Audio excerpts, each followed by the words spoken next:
নমস্কাৰ স্বাগতম জনাইছো মোৰ অন্য এটি ভিডিঅ'লৈ আৰু মোৰ চেনেলটো যদি আপোনালোকে এতিয়ালৈকে সাবস্ক্ৰাইব কৰা নাই তেতিয়াহ'লে প্লিজ সাবস্ক্ৰাইব কৰি দিব। আজি যেহেতু সৰস্বতী পূজা ভাবিলো অলপমান ক্ষীৰ বনাও আৰু মই কেনে ধৰণে ক্ষীৰ বনাইছো সেই ভিডিঅ'টো আপোনালোকক আগবঢ়াইছো। আপোনালোকে ভিডিঅ'টো শেষলৈকে চাব। এতিয়া কুকাৰ পাতি লৈছো। এই কুকাৰখনতে মই ধুনীয়াকৈ এতিয়া ক্ষীৰখিনি বনাম আৰু একেবাৰে সাধাৰণভাৱে বনাম। আৰু মই চাউলখিনি দুবাৰ তিনিবাৰ ধুনীয়াকৈ ধুই লোৱাৰ পিছতে মই 10 মিনিটমান তিয়াই ল'ম। ইয়াত মই গাখীৰখিনি দিয়াৰ আগতে অকণমান মই ঘি ঢালি ল'ম যাতে গাখীৰখিনি তলত লাগি নধৰে। বহুত মানে কেতিয়াবা দেখা যায় যে যেতিয়া আমি ক্ষীৰ বনাওঁ তেতিয়া গাখীৰবিলাক তলত লাগি ধৰি পুৰা ডাঠ চেমনিৰ নিচিনা হয়। আৰু এই আধা চামুচ মই ঘি ঢালি দিছোঁ যাতে তলিটো লগাই ৰাখিব নোৱাৰে। সেইকাৰণে মই ঘিখিনি ধুনীয়াকৈ দি এনেধৰণে লৰাই দিম যাতে তলৰখিনি অইলি হৈ থাকে। আৰু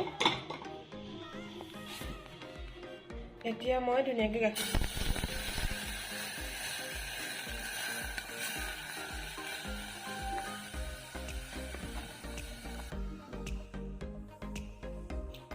গাখীৰখিনি মই এতিয়া মিডিয়াম ফ্লেমত ৰাখি উতলিবলৈ দিম।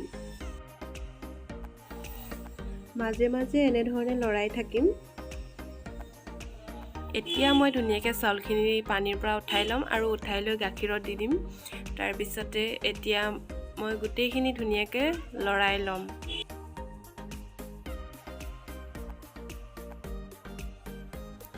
আৰু মাজে মাজে মই এনেকৈ লৰাই থাকিম আৰু চাউলটো সিজিছে নে নাই মই চাই থাকিম।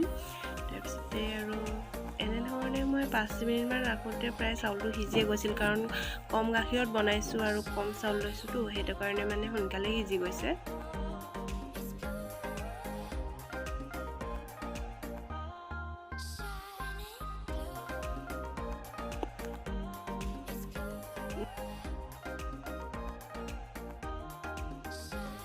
আৰু এইখিনিতে মই এতিয়া অলপমান চেনি দিম আৰু এতিয়া মোৰ শুকান নাৰিকলৰ গুড়া আছিল সেইখিনি মই দি দিম। যদি আপোনালোকে নাৰিকল দিব বিচাৰে, যদি ফ্ৰেছ নাৰিকল দিব বিচাৰে তেতিয়া আগতীয়াকৈ দি ল'ব, কাৰণ সিজিব লাগিবতো আৰু সেইখিনিৰ লগত মিলি যাব লাগিব। মোৰ যিহেতু শুকান আছিল সেইটো কাৰণে মই একেবাৰে নমোৱা টাইমত দিছোঁ।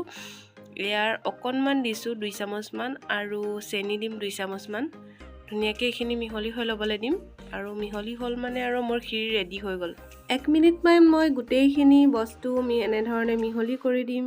গাখীৰ, চেনি, নাৰিকল, চাউল চব মিক্স হৈ গ'ল।